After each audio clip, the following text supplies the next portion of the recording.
Have you ever built a fire on a camping trip, staring into the flames as they crackle and shift, wondering how something so destructive can feel so warming and alive, almost like it's unveiling hidden patterns in the chaos of daily existence? Or maybe you found yourself by a stream on a quiet afternoon, dipping your hand in the cool water and feeling a strange pull, as if the current was carrying away not just leaves and pebbles, but fragments of your own thoughts and worries, revealing some deeper truth about life's constant movement and renewal. These aren't just random poetic musings. They are the kind of intuitive experiences that might have sparked the ideas of the earliest Greek philosophers, known as the Pre-Socratics. The standard story is that these thinkers, active around the 6th and 5th centuries, kicked off Western philosophy by ditching myths and gods in favor of rational explanations, turning earthquakes from divine punishments into natural phenomena, and laying the groundwork for science as we know it. But what if that's only half the story? What if their famous theories about the elements, water, air, fire, and earth, weren't failed attempts at chemistry or physics, but profound, almost spiritual insights into unified sacred reality? These elemental visions could challenge us to see philosophy not as a sterile intellectual exercise, but as a way to connect with the world's hidden depths, much like those personal moments of awe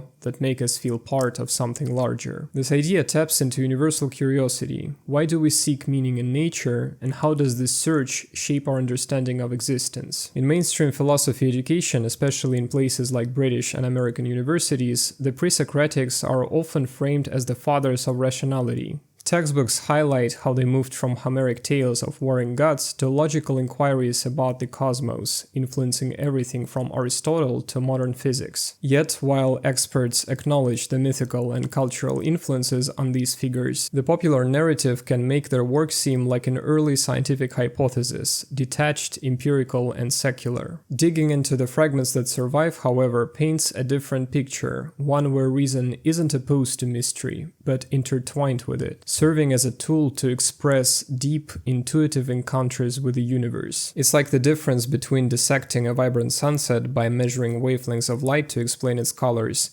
versus standing awestruck as the sky blazes with reds and purples, feeling it stir a sense of wonder and connection to something vast. The raw data exists in both, but the heart of it shines through in the lived, emotional encounter. In this video, we'll explore this hidden mystical side by first unpacking the 4 classical elements as a symbolic framework for sacred thinking. Then we'll focus on 4 key Presocratics who each championed one element as the arché, or originating principle. Thales with water, Anaximenes with air, Heraclitus with fire, and Xenophanes with earth. We'll weave in direct quotations from their fragments, ancient testimonies, and relatable examples to bring their ideas to life, showing how their philosophy blends rational observation with spiritual intuition. Whether you're a philosophy buff or just someone intrigued by big questions, let's dive into this journey and see how it reshapes our view of wisdom's origins. The conventional story about the Presocratics is both exciting and influential, shaping how we think about the birth of Western thought. It begins in the vibrant Greek colonies of Ionia, where around 585 BC, Thales of Miletus is said to have predicted a solar eclipse, not by consulting oracles, but through astronomical calculations learned from Babylonian sources. This event symbolizes the shift from explaining natural events through divine whims, as in Homer's Iliad where gods meddle in human affairs, to seeking underlying principles through observation and reason. Aristotle in Metaphysics credits Thales as the founder of this approach, noting that early philosophers speak of certain elements and principles as the causes of all things. Later thinkers like Karl Popper praise this as the start of critical rationalism, where ideas are tested against evidence rather than accepted on faith. This narrative has real appeal. It portrays philosophy as a progressive force, breaking free from superstition and paving the way for science. In 20th century philosophical discourse, influenced by analytic traditions, it's common to see the Pre-Socratics as materialists or naturalists, with figures like Bertrand Russell saying that the statement that everything is made of water is to be regarded as a scientific hypothesis. But here is where it gets nuanced. Although scholars recognize that many Pre-Socratic thinkers engaged in religious practices like cults, prophecies, or ethical teachings, the popular narrative often downplays the spiritual dimension. It can make their work feel like proto-science, as if Thales was hypothesizing about H2O molecules, or Heraclitus conducting experiments on combustion. In reality, ancient Greece didn't have our sharp divides between science, religion, and philosophy. Their inquiries were holistic, blending empirical observation with a sense of sacred order. For instance, Diogenes Laertius, in his Lives of Eminent Philosophers, calls these early figures sapphoi, or wise men, a term implying deep wisdom with a divine or intuitive edge. This suggests their rationality was woven into a worldview where nature revealed cosmic truths, much like indigenous shamans see natural phenomena as spiritual signs guiding understanding and action. By softening this rationalist lens, we uncover a more balanced view. The Presocratics use logic to interpret profound intuitions,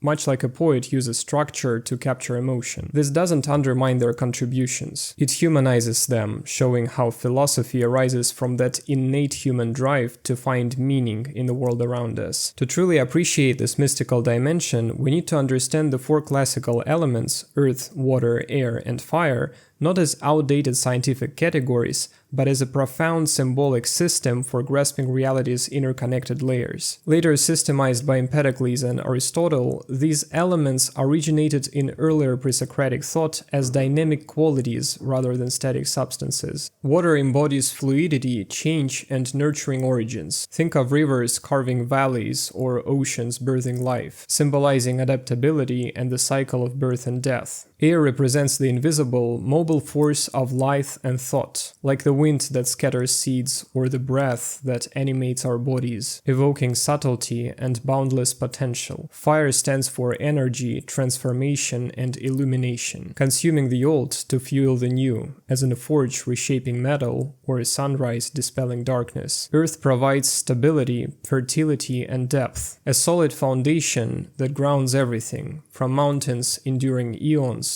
to soil yielding harvests. This idea of elements shaping the world isn't just a Greek thing. It's a powerful thread running through spiritual traditions everywhere. In Chinese Taoism, the five elements, wood, fire, earth, metal, and water, dance together in cycles, like wood fueling fire or water dousing it, bringing balance to everything from your body to the universe itself. In Hindu traditions, the Panchabhuta, earth, water, fire, air, and the mystical fifth element, ether, are the building blocks of life, guiding yoga and Ayurveda to help people find harmony and spiritual growth. Native American cultures like the Lakota or Navajo see the four cardinal directions tied to elements. Think air in the east, fire in the south, water in the west, and earth in the north. In ceremonies like sweat lodges or vision quests, they connect with these directions like living spirits for guidance and renewal. For the ancient Greek Presocratics, picking one element like water or air as the source of everything wasn't just science. It was a way to find unity in the world's chaos, much like these other traditions. Now that we've done the groundwork, let's look at the specific philosophers and try to imagine what they might be telling us, letting their elemental visions unfold like personal revelations stirring the soul. Picture yourself standing on the banks of a river. The water cool and restless, flowing endlessly, yet always present, carrying life in its currents. For Thales of Miletus, water was not mere substance, it was the heartbeat of existence, the arché from which all things arise. In the ancient testimony of Aristotle, Thales declared that all things are water, a statement that might sound simple, but it pulses with mystery. Imagine Thales gazing at the sea near his Ionian home, watching waves crash and dissolve, sensing in their rhythm a primal truth. Water is both chaos and cradle, the fluid mother of life. He saw it in the rain nourishing crops, in the rivers shaping the earth, even in the moisture that feeds the stars. Thales believed the stars are fed by moisture. This isn't chemistry, it's a vision of water as a sacred force connecting earth to sky, mortal to divine. Thales, one of the 7 wise men of Greece, wasn't just calculating eclipses or dividing the year into 365 days, as ancient sources credit him. He was a sage who felt water's deep pull, its ability to dissolve boundaries and unify all things. Think about dipping your hand into a stream, feeling it carry away your worries. That is what Thales might be telling us, that life's essence is fluid, ever-changing, yet eternal, a great ocean of being where everything merges. His water is the light of nature, a living presence that flows through us, urging us to see ourselves as a part of vast, nurturing cycle. Now imagine standing on a windswept hill, the air swirling around you, invisible yet alive, filling your lungs and rustling the leaves. For Anaximenes, a younger Ionian thinker, air was the arché, the boundless breath that animates the cosmos. Anaximenes taught that air was the principle of all things, transforming into fire when rarefied and condensing into water and earth when thickened. Close your eyes and feel the breeze on your face. Can you sense its subtle power? How it moves without being seen, how it carries the scent of distant places. Anaximenes saw air as the spirit of existence, the unseen force that binds the world together, from the gusts that sail ships to the breath that sparks thought. His vision is vivid. The earth doesn't float on water, as Thales suggested, but rides upon air suspended in its infinite embrace. Picture the earth as a leaf floating on an endless wind, held aloft by the force both gentle and immense. Anaximenes' air is the divine breath, the pneuma that pulses through all life, from the gods to the smallest flower. He might be whispering to us to pause and breathe deeply, to feel the air as a reminder of life's interconnectedness, its invisible currents linking seen and unseen in a harmonious whole. Shift your gaze now to a crackling campfire under a starlit sky, the flames leaping and twisting, devouring wood in a mesmerizing ballet of light and heat that warms your skin while whispering of inevitable change. For Heraclitus of Ephesus, the enigmatic Dark One, fire was the arché, the eternal blaze at the heart of all things, a force of transformation that both creates and destroys. As he proclaimed in his fragments, preserved by later thinkers like Plato and Aristotle, this world, which is the same for all, was made neither by gods nor men, but was ever, is now, and ever shall be an ever-living fire. Imagine Heraclitus, a reclusive nobleman scornful of the masses, staring into the hearth's glow, seeing in its restless flicker the logos, the underlying word or reason that governs the universe's flux. Fire for him isn't mere destruction, it's the sacred rhythm of opposites in harmony, where war is the father of all and the king of all. Feel the heat on your face, the way flames shift from gentle embers to roaring inferno, mirroring life's conflicts that forge growth. Much like a forest fire clears the old to nurture new sprouts, Heraclitus might be urging us in his riddling voice that the way up and the way down are one and the same, inviting us to embrace change not as chaos, but as a divine path to deeper understanding. His fire illuminates the hidden unity in strife, a living presence that burns away illusions, leaving us transformed, alive with the world's ceaseless, sacred dance. Finally, ground yourself by pressing your palms into the soil of an ancient grove, feeling the earth's cool solidity, its quiet strength holding roots that delve deep into hidden layers, sustaining life through cycles of growth and decay. Xenophanes of Colophon, an exiled poet-philosopher, championed earth as the arché, the boundless foundation from which everything emerges. In fragments echoed by later sources like Simplicius, he taught that all things come from earth and return to earth, envisioning a cosmos born from this primal depth, where clouds ignite into stars and the world periodically dissolves into mud before renewing itself. Imagine Xenophanes' wandering Greek lands critiquing anthropomorphic gods as mere projections. If horses and oxen had hands and could draw pictures, their gods would look remarkably like horses and oxen, while rooting his wisdom in earth's unyielding truth. His earth is a sacred abyss, infinite and divine, as he described a singular god. One god, greatest among gods and men, is in no way similar to mortals either in body or in mind. Whole he sees, whole he thinks, whole he hears. Sense the weight in your hands, the fertile dirt that cradles seeds and bones alike.